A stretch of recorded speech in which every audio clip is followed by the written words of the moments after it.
Alright guys, the first step in reloading our 223, now that we've got everything prepped, and this is actually another prep phase, but I'm putting it in the reloading video just because of having to wait for the brass to dry and everything else. So this kind of puts it in a good spot to put it in here. So our next step, now that our brass is nice and dry after our preparation, is we need to insert a new primer into the primer pocket. Alright, and with 223, with any type of rifle round, I tend to use a hand primer loader. Okay, and the reason being is because I use a Lee Progressive Loadmaster press, and problems with the primer cedar on the Lee Loadmaster are very problematic. It's a guarantee that you're going to have some problems with the primers on the Loadmaster when it comes to rifle loading. Okay, you know, with handgun cartridges it works great, but with rifle loading it doesn't work worth crap. So I tend to load them all by hand. Okay, and the way that I do that is I have just this cheap, it's a Hornaday hand primer cedar. Alright, basically it comes in pieces, and I use my shell holder from my 223 dies, my Lee dies. I use my shell holder inside of there, and then it all fits together. And basically what happens is you put your primers in this tray here, and switch it back here. What happens is they'll slide into the chamber there, and then when you pull the handle up, the primer comes up through it there. Alright, so you put the cartridge on it,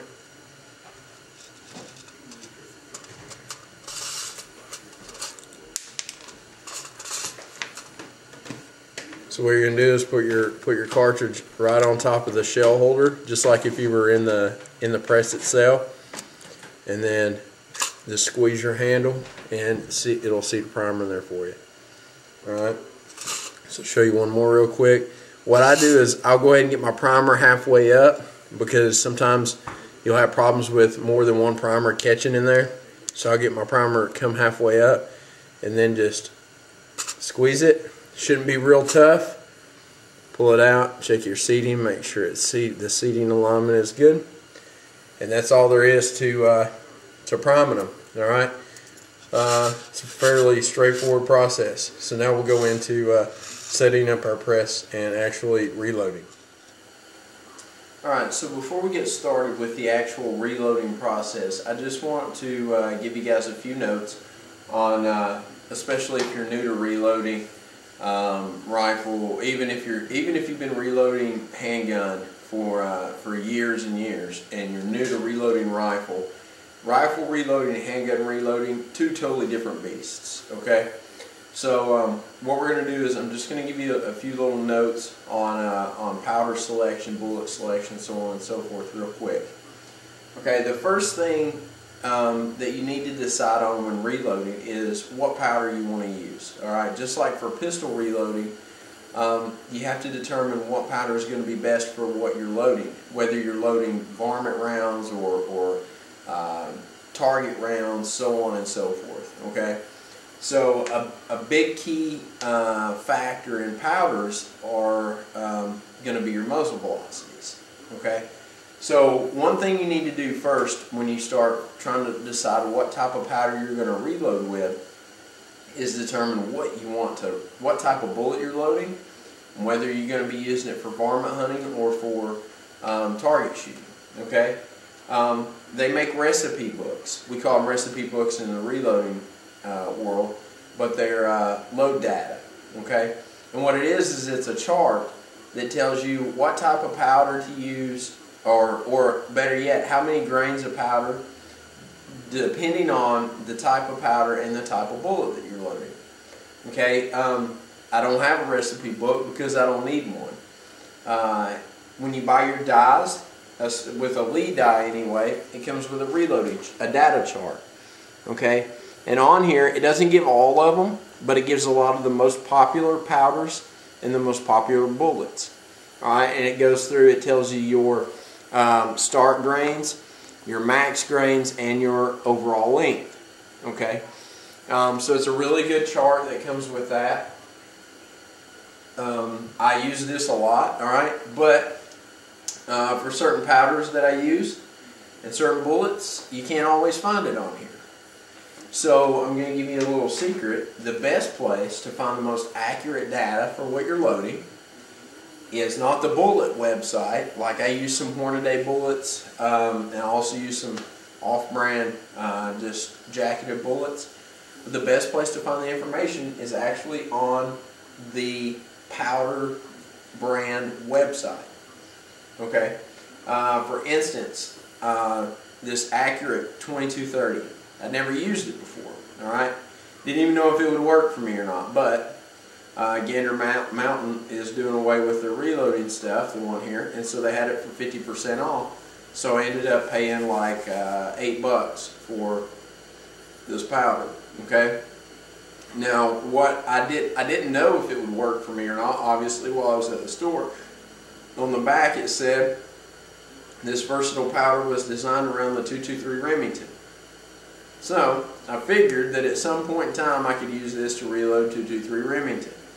So what I did was I went on Accurate's website and I put in that I was reloading 223, and sure as crap it came up with 2230. Alright, so and my determination on it was, according to the load scale, that my start grains for this with a 55 grain jacketed bullet is going to be 21.2 grains, and my max is going to be 23.5. Alright, so I'm going to shoot somewhere in the middle and hit 22.5 grains, and my overall length should be 2.260 inches. Okay, and then, like I said, you can do the research and find out for yourself, you know, depending on which powder you want to use. IMR 3031. You can use it for 223 or 30 caliber 308, whatever. It's pretty versatile too. Reloader 15. I've actually used this quite a bit. This is probably the one I use the most. I tend to stick with Alliant powders. No plug for those guys, just good clean powder. And so I tend to stick with Alliant powders a lot, but today I think what we're going to use is the Accurate 2230. All right. So that's just a little info for you.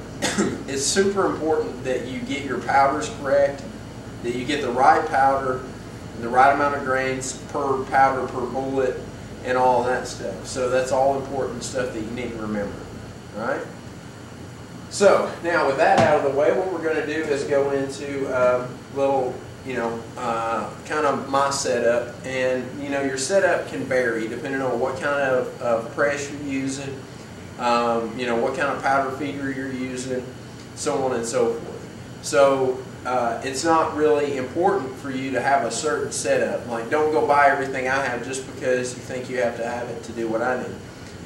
If you're watching the preparation video, I use a Lee single stage press. I use that for all of my decapping, resizing, and for my swaging. Alright, so that's just what I do. Some people use the Loadmaster and they do everything inside the Loadmaster. I don't do that because I don't like that method. That's not because it doesn't work. It's just because that's not the way that I do it. Alright, so don't think that just because you're watching this video you have to do it the same way that I do it. Alright, the key factors that you need to take away from it are the powder measurements, and that you hit all the steps, whether it be all in one press or if it be in other presses or whatever. It's just important that you hit all the steps. Okay.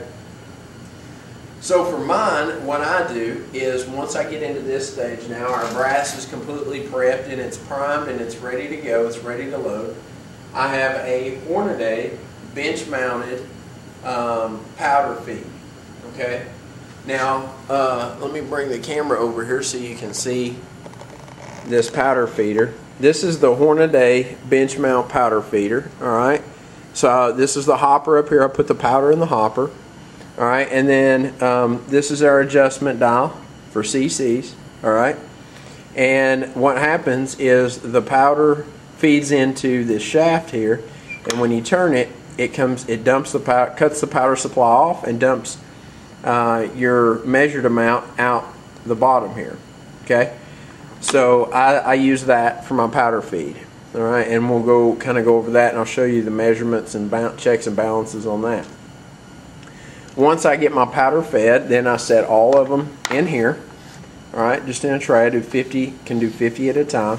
So I'll go ahead and load 50 up and set them in the tray. Now the reason why I do this and I don't use the powder feed on the Lee Loadmaster is because the powder feed on the Lee Loadmaster is small. All right, it doesn't hold a lot of powder. Plus, it's kind of a pain trying to get enough powder fed through here. Usually what you have to do is run it up once and then pull it halfway down and then reset it manually and then run it up again. So you're splitting your grains in half. So for instance, if I wanted to load 20 grains of powder into a shell or into a cartridge, then I would set it at 10 grains and run it twice because I can't go up to 20 on it. So that's the reason why I like to use the Hornaday powder feeder right here. Another reason why I enjoy using it is because I can visually check inside each cartridge and see how much powder's in there. So if one of them looks a little bit light, then I can redo it. If one of them looks a little bit full, I can try to shake it down a little bit and see if it settles, or maybe it really did pump too much powder into it. Okay, so there's a couple of different reasons. Just for consistency, I like to be able to visually inspect every round. Okay, so that's the reason why I use that. Now for the press, I'll put you back over here now. For the press setup, what I do is I use one of the Lee Progressive turret heads. All right, and I only use 2 dials out of here. All right, I have my neck sizer in here as well, and the reason why I have that one set in here is just so I can set it and I don't have to adjust it. So if I do have an issue with a neck that needs to be resized, I can just flip it over to this station in that one, and I can go ahead and size the neck before I put the powder in it. Okay, so I don't use that in my typical every time thing, but I have it set up in case I do need it. But the 2 that I am going to use is the bullet seeder and the factory crimp. Okay, and just an FYI for you, the factory crimp does not come with the 3-piece carbide set. You have to buy it separately. All right, but I suggest getting it. It's a super tool. It finishes everything off. But anyway, what I do is I set my turret in. All right, and I set it in to where I'm only using the bullet seeder and the crimp. All right, and what I'll do is I'll go ahead and take off my Station 3 case retaining clip, and that's where I'll actually slide the case in at. So instead of starting over here, I start in Station 3. And what I do is I don't put anything in Station 3, but what that allows me to do is to set it in, work the action, push it back up, and then it goes to the bullet seeder stage. During that time frame, I have time to go ahead and grab a bullet out of my bulk bullets and have it ready to feed when it comes into this stage. Okay, so it's just a buy time. It's just working the action one extra time in order to just be efficient. All right, to keep the flow going. So, like I said, that's how I do it. You don't have to do it that way. That's just the way that I choose to do it. But first, before we start reloading, I'm going to go ahead and show you guys. I'm not going to go over setting up the dies, okay, because that's going to determine on what size rounds you're loading, what you want your overall length to be, so on and so forth. My biggest suggestion for that is just follow the instructions that come with the dies. You won't go wrong as long as you follow the instructions that come with them, okay? And then adjust like your bullet seeder accordingly, and so on and so forth. All right, for this section on just the routine maintenance, all right, I did a video on actual maintenance, all right, on the press, like greasing your grease fittings, cleaning the carrier and the shaft and all that stuff. But this is all, what I'm about to show you is stuff that you should always do every time you get ready to reload. Okay, with the regular maintenance, it isn't something that you have to do but every couple of thousand rounds, 5,000 rounds or so. With this is something you need to do every time you get ready to reload. All right, the first thing I'm going to do is I'm going to prep my shell plate holder. Okay, and what I'm doing is I'm prepping everything that moves, all the moving parts. Okay, so I'm going to use a little bit of white lithium grease. All right, and I'm going to put a little bit of white lithium grease right on my pinky, and I'm going to put it right inside here where the shell plate holder, all right,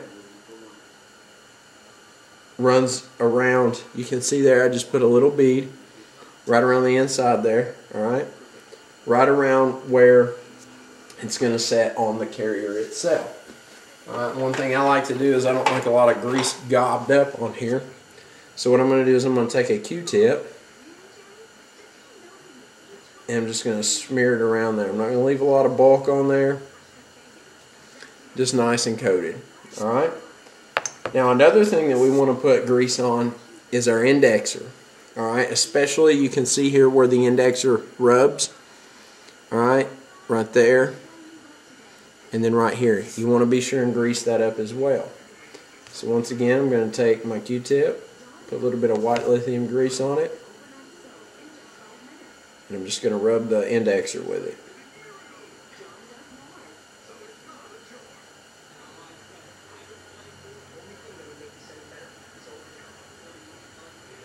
it. Alright, now we can go ahead and slide our indexer back inside our carrier. Alright, and we can go ahead and install our shell plate holder.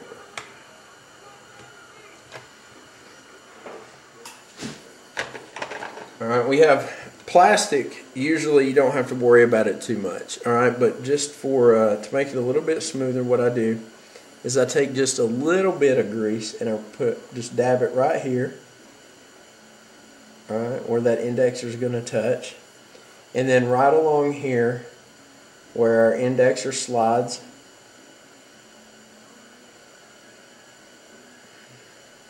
catches and slides there, and then a little bit right here where it comes back. One last thing that you have for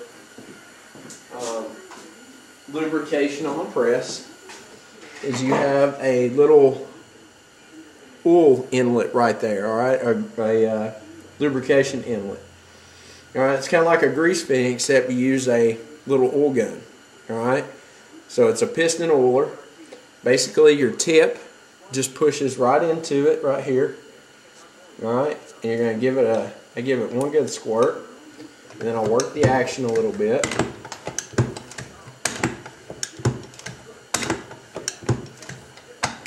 Alright, and give it another squirt or two. Alright.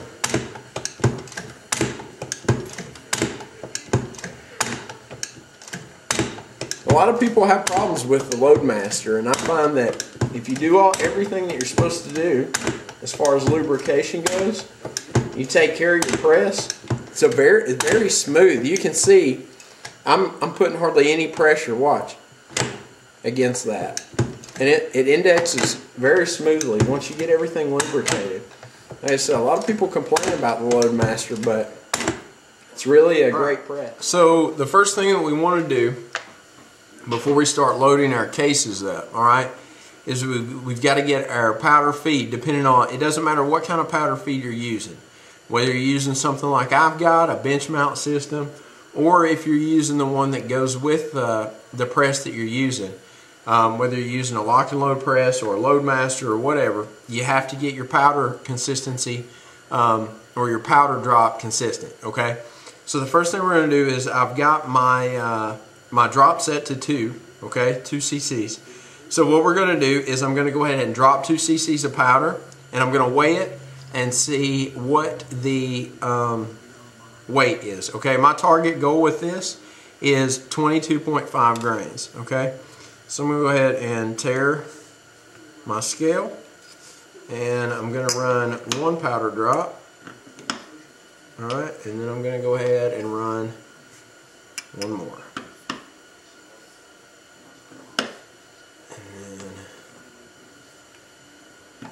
And what I'm doing right now is I'm just cycling the powder through so that it can get used to the, get even. Alright, so I'm going to go ahead and weigh it. And right now I'm at 25.3. Alright, and I need to be at 22.5. Alright, so what I'm going to do now to adjust this one the best way is to run it down. Alright, and then from here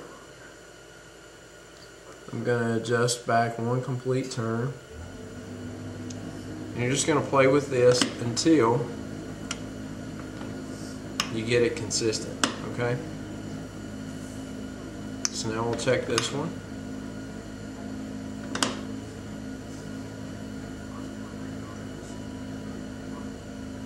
Alright, I'm at 20, so I need to come back up a little bit.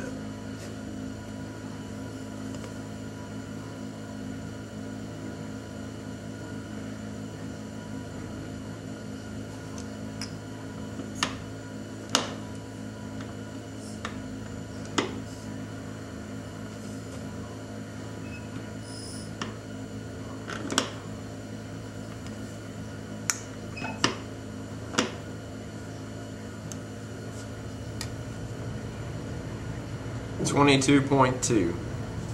Alright, so let's check it again.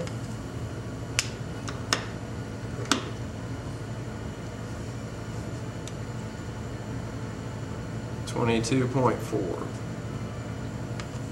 As long as you're within a couple of points there. 22.4.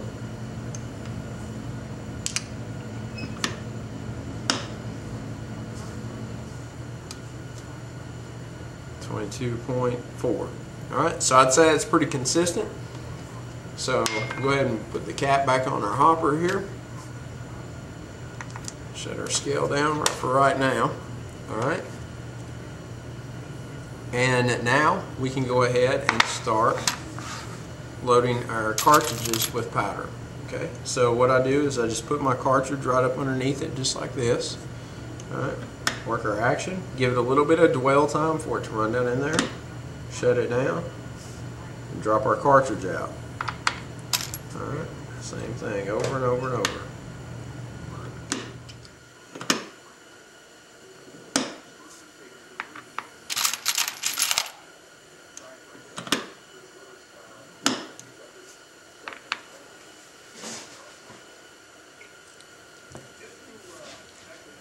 Alright, so now all the cases are loaded and I can visually look. This is one reason why I really like this way, okay?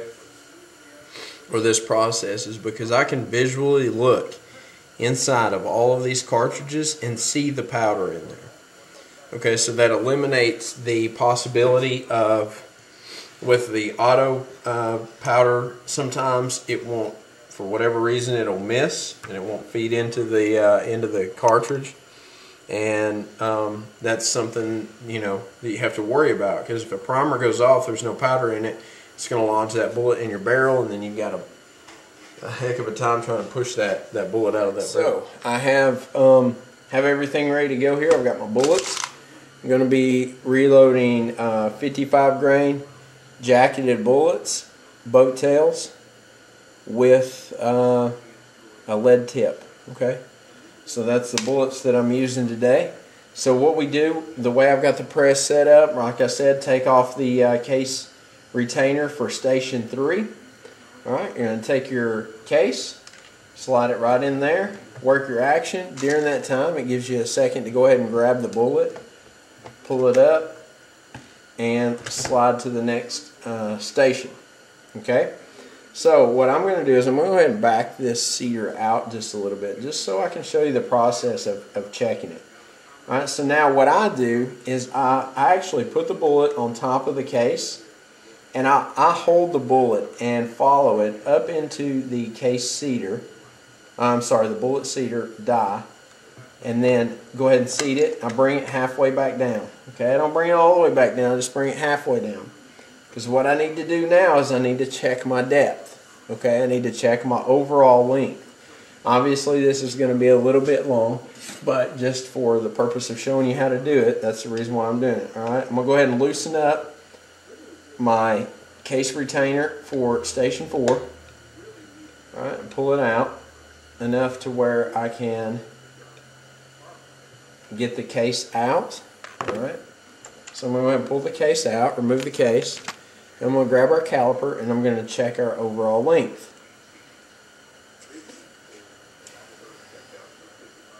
Alright, so our overall length right now is 2.277, which is too long.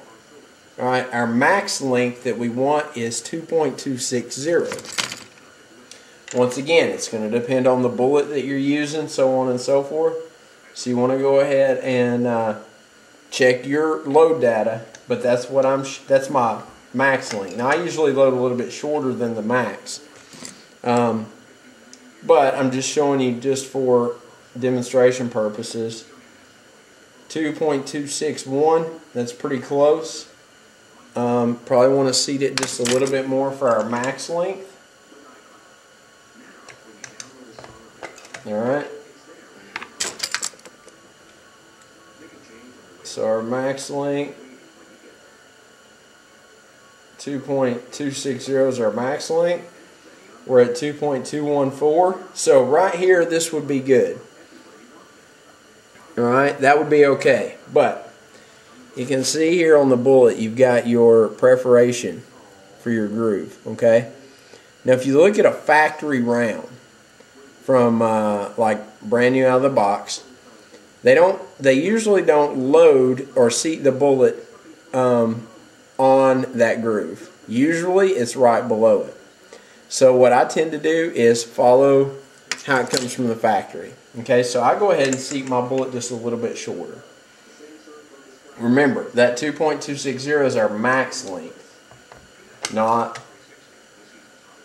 minimum length. Okay, so I'm just going to adjust my seater to where I usually load mine to.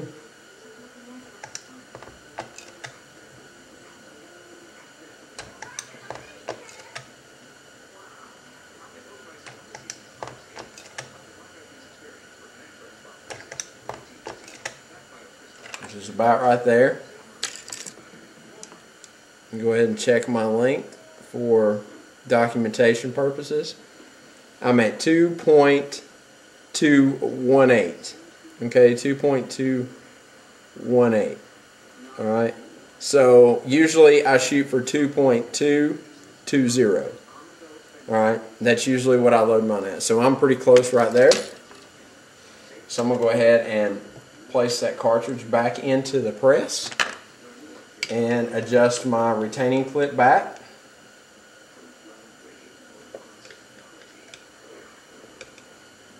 Alright, and I'll go ahead and work the action over to the crimp. Okay, now remember what I said, just follow the instructions on the crimp depending on how much of a crimp you want on there. The way I've got mine set up, it takes about 22 pounds of pressure on the downstroke to fully crimp. So remember, when you come down, you just want to give it a good push, alright? And that's going to crimp it, and then over to the ejection, alright? So that's the finished bullet after it's got the powder, and you can shake it and hear the powder in there. You can also look at it and check it for any deformities or anything like that. And if you look right around the top there, if I can get the camera to focus here, you can see the crimp right around the top there.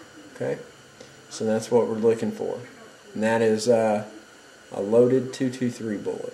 Alright, now one final step here for consistency, alright, is what I do is I take my scale and I weigh my first 5 rounds. Alright, so I'm at 173.0. 173.0. So I weigh my first 5 rounds.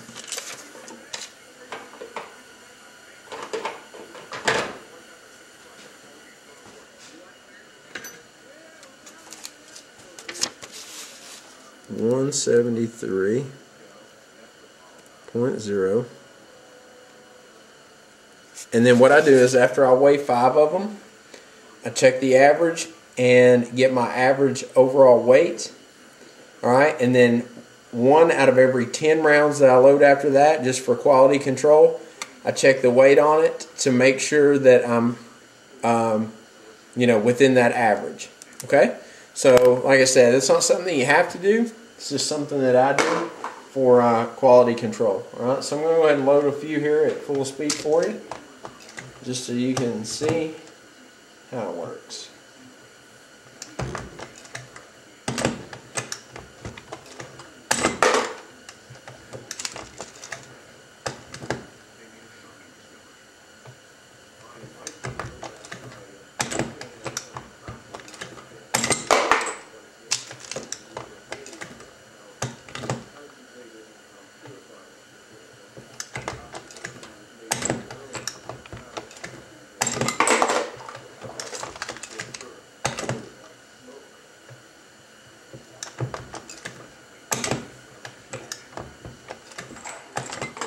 Alright, so that's basically it on reloading 223. Alright, if you watch this and you're lost, definitely be sure and go back and check out the case preparation video, okay? Because case preparation is by far one of the most important processes in reloading any type of rifle, including 223. Alright, if your cases aren't prepped correctly and they don't go through the proper quality control Q&C, then you're not going to end up with a consistent round. Okay, so be sure and check out that case preparation. And as always, I hope you guys get something out of these videos. If you're new to reloading and you have questions or comments, for sure go ahead and leave those comments below, or go to our website. My email address is on our website, hollowpointshooters.org. Or check us out on Facebook at facebook.com/hollowpointshooters. Alright, and any questions or anything you have, I'll go ahead and answer those to the best of my ability. Alright, so like I said, this is the finished product. Once you follow all the steps and you do everything properly, you'll have a nice round that's ready to go. Alright, now I did some math for you, well, more for myself, but one of the big questions when it comes time to reload is people want to know, well, how much does your equipment cost? How much does it cost to get started? And is it worth it if I reload, as opposed to buying rounds new? Okay. Well, I did some math. The average price of a 223 cartridge, just like this, a 223 round, brand new, is 50 cents per round. Okay. Reloaded, if you break everything down, you break down the cost of powder per shell and the bullet. With my handgun bullets, I cast all my own bullets, but with rifle, they're so cheap I just buy them. Cost of the bullet, the cost of the powder, and the cost of the primer. Alright, and then even considering the time that it takes you to polish them and everything else, you're looking at right around 20 to 22 cents per round, as opposed to 50 cents per round. So over the course of a lot of rounds, yeah, of course you're going to make back what you spent on your equipment and your supplies. It is a big investment at first. It doesn't have to be as big of an investment as people make it out to be. Okay, you can reload with the bare essentials. Okay, you can reload with a single stage press, a set of dies, a scale, and a caliper. All right, and some sort of you don't even really need a powder feeder. You can use a scoop. You can measure it like that. It takes a long time. For the price of a powder feeder, that'd be one of those essential things that you really need to reload. But as you start reloading, you save that money, then you can move on and get more expensive presses, so on and so forth. Okay, So I hope you guys enjoyed the video. Go ahead and click the like button. If you have any questions, let me know. As always, I hope you guys have a wonderful day. Get out there, shoot some guns, be safe, and most importantly, have fun, because it's your right. Vote Ron Paul 2012. See you guys.